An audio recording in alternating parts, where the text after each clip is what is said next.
নিষিদ্ধ সংগঠন ছাত্রলীগের সাবেক সভাপতি সাদ্দাম, আমরা যাকে আদু ভাই নামে চিনি, সে একটা ভিডিও বার্তায় বলেছে যে আগামীকালকে তারা রাজপথে থাকবে। গত 16 বছর যখন খুনি হাসিনা ক্ষমতায় ছিল, তো তখন যেই ঢাকা বিশ্ববিদ্যালয় সহ দেশের বিভিন্ন কলেজ ভার্সিটিতে ক্যাম্পাসে তাদের যে একটা নৈরাজ্যমূলক যে একটা আচরণ করত, ছাত্রদেরকে র্যাগিং থেকে শুরু করে যেই পরিমাণ অত্যাচার করতো, টর্চার করতো, গণরুম গেস্ট রুম নামে যেই সকল ছাত্রলীগের যে অপকর্ম ছিল, যদি কোনোভাবে খুনি হাসিনা ক্ষমতায় থাকতো আজকেও সেম ভাবে হইতো। তো গত 5 আগস্ট স্বৈরাচারের বিভিন্ন দোসরেরা যুবলীগ, আওয়ামী লীগ, ছাত্রলীগ সবাই পালিয়েছে, দেশের বাহিরেও চলে গিয়েছে, অনেকজন ভারতে চলে গিয়েছে এবং এছাড়াও বিভিন্ন জন আত্মগোপনে চলে গিয়েছে।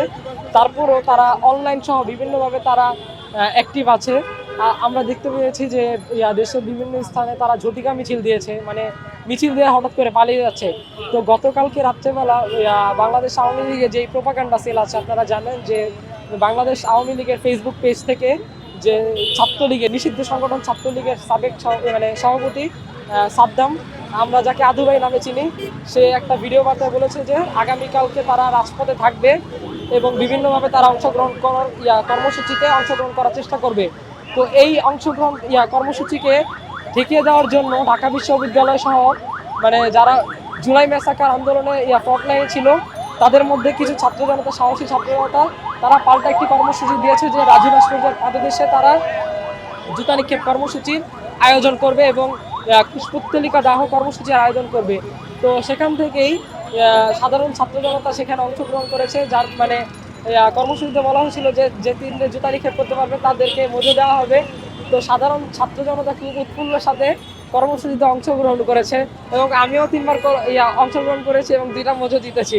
তো যেটা বলার যে তারা তো পালিয়ে গেছে, তাদেরকে আইনি প্রক্রিয়া আনার জন্য বিভিন্ন প্রসেস আছে, তো তারা তো পালিয়ে রয়েছে, তাদেরকে তো এখনো ধরা যাচ্ছে না।